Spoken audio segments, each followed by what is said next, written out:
Hello students, GTU ડિપ્લોમાના electrical ડિપાર્ટમેન્ટમાં semester 5માં આવતા સબ્જેક્ટ માઇક્રોપ્રોસેસર એન્ડ કંટ્રોલ એપ્લિકેશનના ચેપ્ટર નંબર 2 જેનું નામ છે બેઝિક્સ ઓફ માઇક્રોપ્રોસેસર ના લેક્ચરમાં તમારો સ્વાગત છે.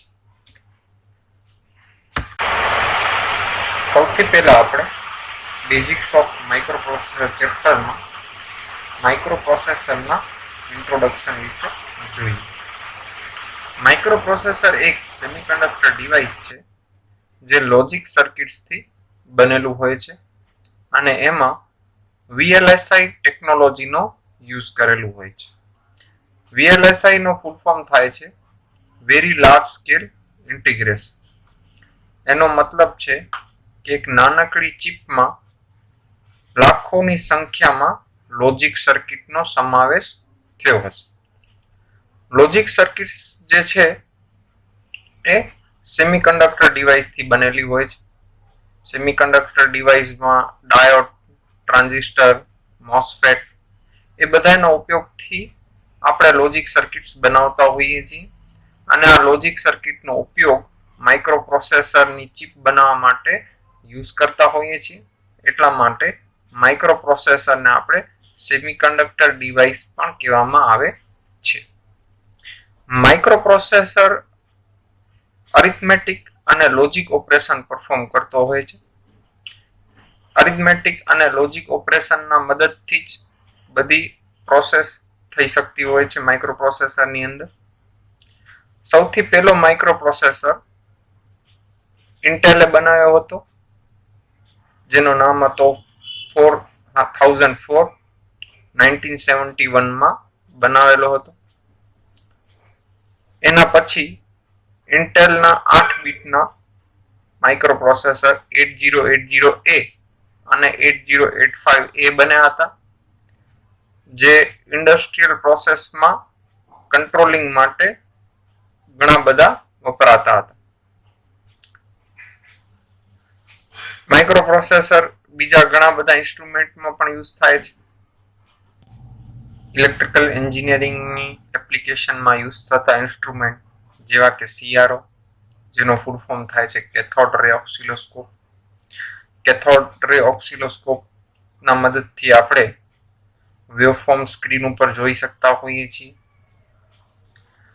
બીજા એનાલાઇઝર્સ હોય છે, પાવર એનાલાઇઝર્સ, જેના મદદથી આપણે પાવર ફેક્ટર્સ, ફ્રીક્વન્સી આ બધી વસ્તુનો એનાલાઇઝ કરી શકતા હોઈએ છીએ.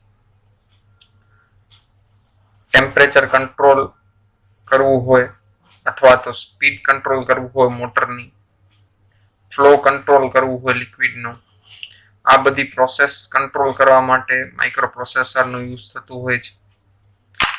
કોમ્પ્યુટર્સમાં યુઝ થતા હોય, મેડિકલ ઇન્સ્ટ્રુમેન્ટ્સમાં યુઝ થતા હોય છે, કોમ્યુનિકેશન ડિવાઇસમાં, મિલિટરી એપ્લિકેશનમાં, ઇવન આપણા ડોમેસ્ટિક એપ્લાયન્સીસમાં પણ માઇક્રોપ્રોસેસરનો યુઝ થતું હોય છે. અને બીજા જે રમકડા આવતા હોય છે એમાં પણ માઇક્રોપ્રોસેસરનો યુઝ થતું હોય છે ટોયસમાં. નેક્સ્ટ આપણે માઇક્રોપ્રોસેસરના એડવાન્ટેજીસ અને ડિસએડવાન્ટેજીસ વિશે વાત કરીએ તો સૌથી પહેલા આપણે એડવાન્ટેજીસ જોઈએ. સૌથી પહેલો એડવાન્ટેજીસ છે માઇક્રોપ્રોસેસરની ફ્લેક્સિબિલિટી. માઇક્રોપ્રોસેસરને આપણે કોઈ પણ એપ્લિકેશન માટે યુઝ કરીએ તો સૌથી પહેલા એની આપણે પ્રોગ્રામિંગ કરવી પડતી હોય છે. એના પ્રોગ્રામિંગમાં આપણે ફેરફાર કરી અને એની એપ્લિકેશનમાં પણ બદલાવ કરી શકતા હોઈએ છીએ. તમે એને કોઈ પણ એપ્લિકેશનમાં યુઝ કરવા માંગો તો આપણે ખાલી એની પ્રોગ્રામિંગમાં ફેરફાર કરવું પડે. મતલબ આપણે એમ કહી શકીએ છીએ કે microprocessor is a flexible device. એને ગમે ત્યાં યુઝ કરવા માટે આપણે એની પ્રોગ્રામિંગમાં ફેરફાર કરવું પડે. નેક્સ્ટ, બહુ નાની જગ્યા રોકે છે, લેસ સ્પેસ યુઝ થાય છે. રિલાયબિલિટી બહુ સારી છે. એક વખત તમે એનું પ્રોગ્રામિંગ કરશો જે એપ્લિકેશન માટે આપણે યુઝ કરીએ છીએ એના માટે એની પ્રોગ્રામિંગ કરશો એટલે એ પ્રોગ્રામિંગ પ્રમાણે જ કાર્ય કરશે. મેન્ટેનન્સ કોસ્ટ ખૂબ જ ઓછું છે, લો પાવર કન્ઝપ્શન છે, ઓનલી 5 વોલ્ટેજ નો સપ્લાય આપવું પડે છે આપણે, અને મિલી એમ્પિયરમાં કરંટ ખેંચતું હોય છે, એટલે આપણે એમ કહી શકીએ છીએ કે પાવર કન્ઝપ્શન બહુ જ ઓછું છે.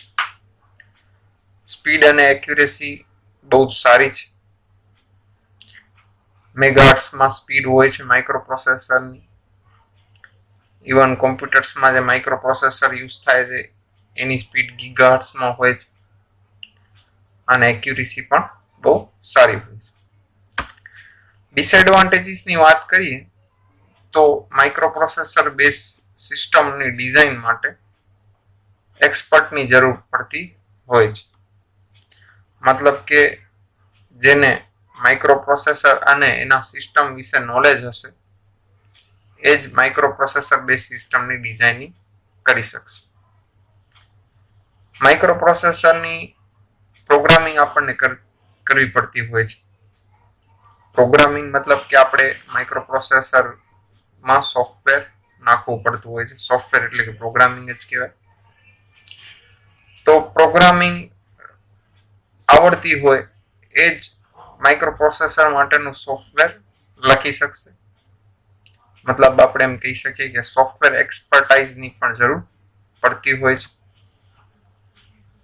સ્મોલ સોફ્ટવેર બગ જો આવી ગયો માઇક્રોપ્રોસેસરની અંદર, મતલબ કે આપણા પ્રોગ્રામ લખવામાં કંઈક ભૂલ થઈ ગઈ હોય, તો જે પ્લાન્ટમાં જે કાંઈ પણ પ્રોસેસ માટે આપણે માઇક્રોપ્રોસેસરને યુઝ કરેલું છે એના માટે ખતરો બની શકે છે. દાખલા તરીકે વાત કરીએ તો આપણે માઇક્રોપ્રોસેસરને જો સ્પીડ કંટ્રોલ એપ્લિકેશન માટે યુઝ કરેલું છે, મોટરની સ્પીડ કંટ્રોલ માટે, અને જો આપણા પ્રોગ્રામમાં થોડો ઘણો ફેર આવી ગયો છે, ભૂલ આવી ગઈ છે, જેના કારણે માઇક્રોપ્રોસેસરની મોટરની સ્પીડ ચેન્જ થઈ જાય છે. જેમ કે 400 આરપીએમ રાખવાની હતી સ્પીડ, એની જગ્યાએ 300 આરપીએમ થઈ ગઈ, તો એના કારણે પ્લાન્ટમાં જે કાંઈ પણ પ્રોસેસ ચાલુ છે એનામાં ઘણો ફેર પડી જશે, જેના કારણે જે કાંઈ પણ પ્રોડક્ટ આઉટપુટ જોતો હતો એવો મળશે નહીં. નેક્સ્ટ આપણે વાત કરીએ માઇક્રોપ્રોસેસરના સ્ટ્રક્ચરની. તો તમે અહીંયા જોઈ શકો છો કે માઇક્રોપ્રોસેસર 3 મેજર હાર્ડવેર સેક્શનમાં આપણે એને ડિવાઈડ કરેલો છે.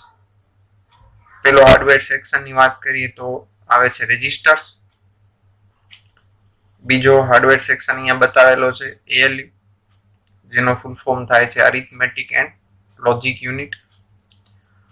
ત્રીજો હાર્ડવેર સેક્શન છે કંટ્રોલ એન્ડ ટાઈમિંગ. તો સૌથી પહેલા આપણે આ 3 મેજર હાર્ડવેર વિશે વધુ ચર્ચા કરી. રેજિસ્ટરની વાત કરીએ તો રેજિસ્ટર માઇક્રોપ્રોસેસર માટે ઇન્ટરનલ સ્ટોરેજ પ્રોવાઈડ કરતું હોય છે. જ્યારે કોઈ પણ કોમ્પ્યુટેશન પરફોર્મ કરતો હોય માઇક્રોપ્રોસેસર, ત્યારે ટેમ્પરરીલી રેજિસ્ટરની અંદર વેલ્યુ નો સ્ટોરેજ કરી શકશે. રેજિસ્ટર 8 બીટ અથવા તો 16 બીટના હોય છે માઇક્રોપ્રોસેસરની અંદર.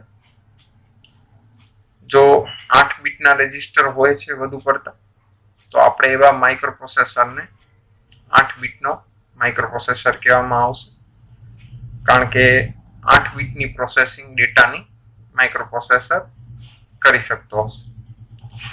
જો 16 બીટના ઘણા બધા રેજિસ્ટર હશે, મતલબ કે આપણે એમ કહી શકીએ છીએ કે 16 બીટનો ડેટા પ્રોસેસિંગ માઇક્રોપ્રોસેસર કરી શકશે, તો આ માઇક્રોપ્રોસેસરને આપણે 16 બીટનો માઇક્રોપ્રોસેસર કહેવામાં આવે છે. રેજિસ્ટરના અલગ અલગ નામ આપેલા હોય છે, જેના કારણે આપણે જ્યારે પ્રોગ્રામિંગ લખતા હોઈએ ત્યારે આપણે પ્રોગ્રામિંગના ઇન્સ્ટ્રક્શનમાં આસાનીથી રેજિસ્ટરનું નામ ઉપયોગ કરી અને પ્રોગ્રામ લખી શકીએ. રેજિસ્ટર જે છે એ ફ્લિપ ફ્લોપ થી બનેલા હોય છે. ફ્લિપ ફ્લોપ એક બીટનો સ્ટોરેજ કરતો હોય છે. અહીંયા ફિગર બતાવેલી છે એના પ્રમાણે આપણે અહીંયા જોઈ શકીએ છીએ કે 4 ફ્લિપ ફ્લોપ છે. 1 2 3 અને 4. આ ચારે ચાર કોમ્બિનેશનમાં આપણે જોડી નાખ્યા છે અને આપણે અહીંયા જોઈ શકીએ છીએ કે ચારે ચાર ને આપણે કંઈક પેરેલલ ડેટા ઇનપુટ કરી શકીએ છીએ અને ચારે ચાર ફ્લિપ ફ્લોપ માંથી 4 બીટનો ડેટા આપણે આઉટપુટ લઈ શકીએ છીએ. તો સિમિલરલી જો 8 બીટનો રજિસ્ટર હશે તો એમાં 8 ફ્લિપ ફ્લોપનો યુઝ કરેલો છે. આપણી માઇક્રોપ્રોસેસરની અંદર જે રજિસ્ટર યુઝ થતા હોય છે એમાંથી આપણે ડેટાને પેરેલલ ઇનપુટ અને આઉટપુટ કરી શકતા હોઈએ એવા પણ રજિસ્ટર હોય છે અને સિરિયલી ડેટા ઇનપુટ અને એમાંથી સિરિયલી ડેટા આઉટપુટ લઈ શકીએ એવી સિસ્ટમ અંદર ગોઠવેલી હોય છે. નેક્સ્ટ આપણે ALU વિશે વાત કરીએ તો ALU નો ફૂલ ફોર્મ થાય છે Arithmetic and Logic Unit. Arithmetic and Logic Unit logical gates અને લોજિકલ સર્કિટ્સ ના મદદથી બનેલું હશે. આ લોજિકલ સર્કિટના મદદથી એ અરિથમેટિક અને લોજિકલ ઓપરેશન કરી શકતો હોય છે. અહીંયા ઉપર આપણે ફિગર બતાવેલી છે ALU. એમાં આપણે જોઈ શકીએ છીએ કે ALU ને બે ઓપેરાન્ડ ફેડ કરવામાં આવે છે. ઓપેરેન્ડનો મતલબ એમ થાય છે કે જેના ઉપર જે ડેટા ઉપર અરિથમેટિક અને લોજિકલ ઓપરેશન પરફોર્મ કરવાનું હોય અને આ ALU આ બે ઓપરેન્ડને મેળવી અને જે કાંઈ પણ ઓપકોડ ALU ને મળેલું છે, ઓપકોડ મતલબ ઓપરેશન કોડ એનો ફૂલ ફોર્મ છે. જે કાંઈ પણ operation addition, subtraction, multiplication, division અથવા તો એન્ડ ઓર, એક્સનોર, નોટ જેવા ઓપરેશન કરવાના હોય એનો કોડ ALU રિસીવ કરતો હોય છે.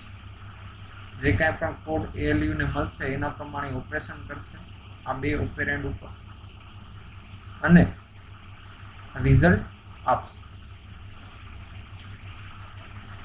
ALU અરિથમેટિક ઓપરેશનમાં એડિશન, સબટ્રેક્શન, મલ્ટિપ્લિકેશન અને ડિવિઝનનો કાર્ય કરતું હોય છે અને લોજિકલ ઓપરેશનમાં AND, OR, XOR, NOT, compare, shift અને રોટેટ ઓપરેશન જેવા ઓપરેશન કરતો હોય છે. નેક્સ્ટ આપણે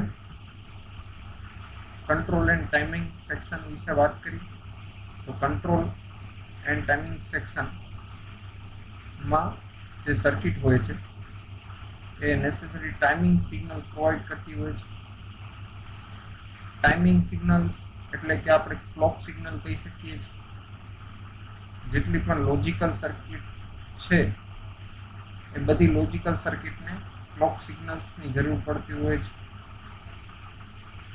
અને બીજા control signals control and timing circuit provide કરતી હોય છે.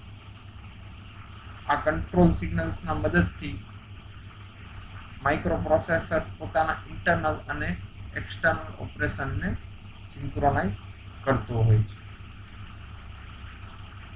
કંટ્રોલ સિગ્નલ્સની આપણે વાત કરીએ તો જેવા કે રીડ અને રાઇટ સિગ્નલ્સ જે એક્સટર્નલ ડિવાઇસ અથવા તો ઇન્ટરનલ મેમરી ને માઇક્રોપ્રોસેસરને રીડ અથવા રાઇટ કરવી હોય ત્યારે આ બે સિગ્નલનો યુઝ કરતો હોય છે. બીજા ઘણા બધા હેન્ડશેક સિગ્નલ આવતા હોય છે જેનાથી માઇક્રોપ્રોસેસર બીજા એક્સટર્નલ ડિવાઇસ સાથે કેવી રીતના ઇન્ટરફેસ કરશે એ નક્કી થતો હોય છે. નેક્સ્ટ આપણે માઇક્રોપ્રોસેસરની બસીસ વિશે ચર્ચા કરીએ તો આ ત્રણ મેજર હાર્ડવેર સેક્શનના સિવાય માઇક્રોપ્રોસેસરમાં ડેટા બસ, એડ્રેસ બસ અને કંટ્રોલ બસનો સમાવેશ થતો હોય છે. આ ત્રણેય બસના મદદથી માઇક્રોપ્રોસેસર ડેટાને એક જગ્યાએથી બીજી જગ્યાએ ટ્રાન્સફર કરતો હોય છે. જ્યારે પણ માઇક્રોપ્રોસેસર સાથે આપણે બીજા કોમ્પોનેન્ટ સિસ્ટમના ઇન્ટરફેસ કરવા હોય ત્યારે આ ત્રણ બસની મદદ લેવી પડતી હોય છે. એડ્રેસ બસ વિશે આપણે જોઈએ તો એડ્રેસ બસમાં ઘણી બધી લાઇન્સ હોય છે. જે લાઇન્સમાં મેમરી લોકેશનનો એડ્રેસ અથવા તો માઇક્રોપ્રોસેસર જે પેરિફેરલ ડિવાઇસ સાથે જોડેલો છે એના પોર્ટનો એડ્રેસ એ લાઇન્સમાં હોય છે. ગ્રુપ ઓફ લાઇન્સ એટલે આપણે ગ્રુપ ઓફ વાયર પણ કહી શકીએ છીએ. એ લાઇન્સ એટલે વાયરનો ગ્રુપ જ હશે જેનામાં ડિજિટલ ડેટા જે છે એ આવતો હશે.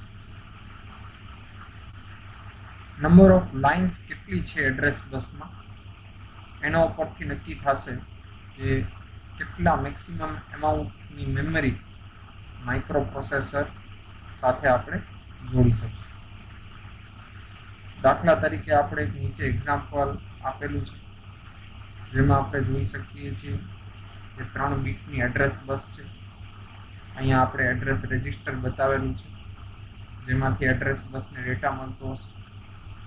એમાં આપણે જોઈ શકીએ છીએ કે 3 બીટ છે 0 1 1 અને આ એડ્રેસ બસ સાથે આપણે એક મેમરી એરે જોડેલો છે જેને આપણે નાનકડી મેમરી કહી શકીએ છીએ.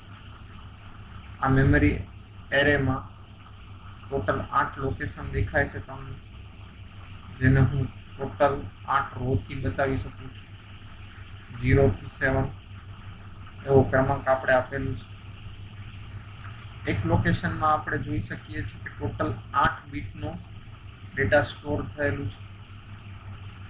એનો મતલબ આપણે એમ કહી શકીએ છીએ કે 8 બીટની મેમરી લોકેશન છે. એક લોકેશનમાં 8 બીટનો ડેટા સ્ટોર થઈ રહ્યો છે. ટોટલ 8 લોકેશન છે એટલે આ મેમરી એરેને આપણે 8x8 બીટ એવી રીતના આપણે બતાવી શકીએ છીએ. એડ્રેસ બસમાં આપણે જોયો કે 0 1 1 આ બાઇનરી ફોર્મમાં છે. જો આપણે એને ડેસિમલ ફોર્મમાં ડીકોડ કરીએ તો 0 1 1 એટલે આવે છે 3. એટલે આ મેમરી લોકેશનની ચોથી લોકેશન આપણે સિલેક્ટ થશે.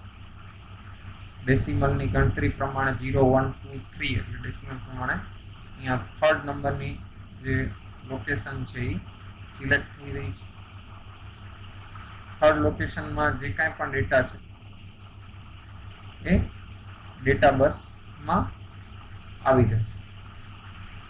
અહીંયા આપણે જોયું કે એડ્રેસ બસમાં ટોટલ 3 લાઇન છે, 3 બીટનો એડ્રેસ બસ છે એટલે ટોટલ 8 લોકેશન ઇન્ટરફેસ થઈ શકશે.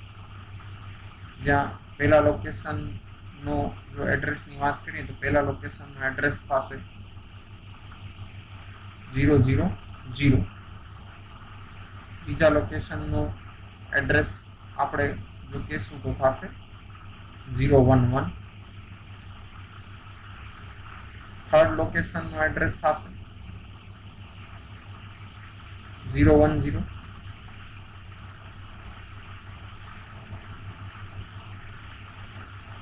ફોર્થ લોકેશનનો 0 1 1. ફિફ્થ લોકેશનનો થશે 1 0 1 100.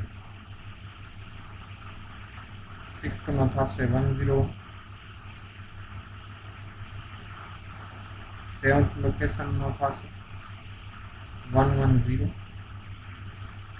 અને 8th લોકેશનનો એડ્રેસ બનશે 1 1 1.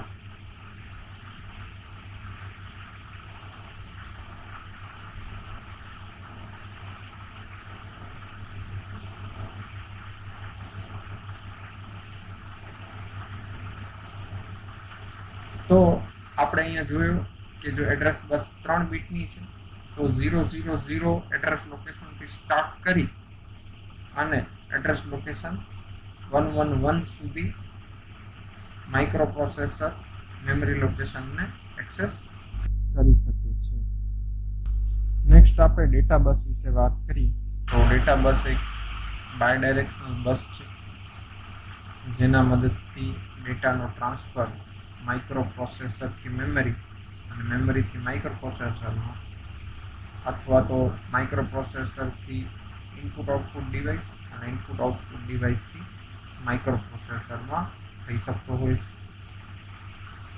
બાયડાયરેક્શનલ એટલા માટે કે બંને બાજુથી ડિવાઇસની આપ-લે થઈ શકતી હોય છે, જ્યારે કે એડ્રેસ બસ જે છે એ યુનિડાયરેક્શનલ છે, કારણ કે એડ્રેસ બસને ઓનલી જે મેમરી ડિવાઇસ અથવા તો ઇનપુટ આઉટપુટ ડિવાઇસ છે એના એડ્રેસ લોકેશનને પોઈન્ટ કરવું હોય છે, અને ડેટા બસને જ્યારે ડેટાને મેમરી ડિવાઇસથી માઇક્રોપ્રોસેસરમાં અને માઇક્રોપ્રોસેસરથી મેમરી ડિવાઇસમાં લઈ આવવા અને લઈ જવા માટે યુઝ કરતા હોઈએ છીએ. એટલા માટે ડેટા બસ જે છે બાયડાયરેક્શનલ હોય છે, જ્યારે કે એડ્રેસ બસ જે છે એ યુનિડાયરેક્શનલ હોય છે. 8085માં 8 બીટની ડેટા બસ હોય છે. એનો મતલબ કે જે કાંઈ પણ ડેટા જે છે મેમરી ડિવાઇસમાં અથવા તો ઇનપુટ આઉટપુટ ડિવાઇસમાં એ 8 બીટનો હશે. કંટ્રોલ બસની વાત કરીએ તો આપણે આગળ ટાઈમિંગ એન્ડ કંટ્રોલ સેક્શન જોયો હતો. એમાં આપણે જોયો ઓલરેડી કે કંટ્રોલ એન્ડ ટાઈમિંગ સેક્શન જે છે સિગ્નલ્સ પ્રોવાઈડ કરતો હોય છે, જે આપણે જોયા હતા કે સિંક્રોનાઇઝેશન સિગ્નલ અને હેન્ડશેક સિગ્નલ્સ જેવા કે રીડ રાઇટ સિગ્નલ્સ. તો આ બધા સિગ્નલ્સ કંટ્રોલ બસના મદદથી ઇનપુટ આઉટપુટ ડિવાઇસ અને મેમરી ડિવાઇસ મેળવતી હશે માઇક્રોપ્રોસેસર દ્વારા. નેક્સ્ટ આ 3 બસનું કોમ્બિનેશન આપણે અહીંયા ફિગરમાં બતાવેલું છે.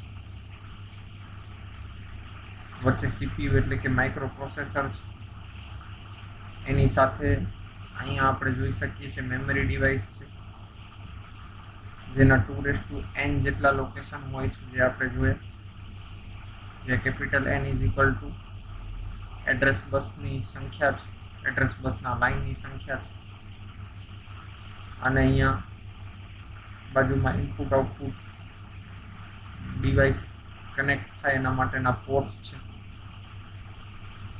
માઇક્રોપ્રોસેસર આ ઇનપુટ આઉટપુટ પોર્ટ્સ અને આ મેમરી લોકેશનને એડ્રેસ લાઇન, ડેટા બસ અને કંટ્રોલ બસ દ્વારા ઇન્ટરફેસિંગ કરેલી છે. અહીંયા કંટ્રોલ બસમાં આપણે રીડ રાઇટ સિગ્નલ બતાવેલા છે. આ રીડ રાઇટ સિગ્નલના મદદથી માઇક્રોપ્રોસેસર ઇનપુટ આઉટપુટ ડિવાઇસ અને મેમરી ડિવાઇસને રીડ અથવા તો એમાં રાઇટ કરી શકશે. ડેટા બસ બતાવેલી છે. Data bus input output port અને મેમરી લોકેશન બંને સાથે ઇન્ટરફેસિંગમાં બતાવેલી છે.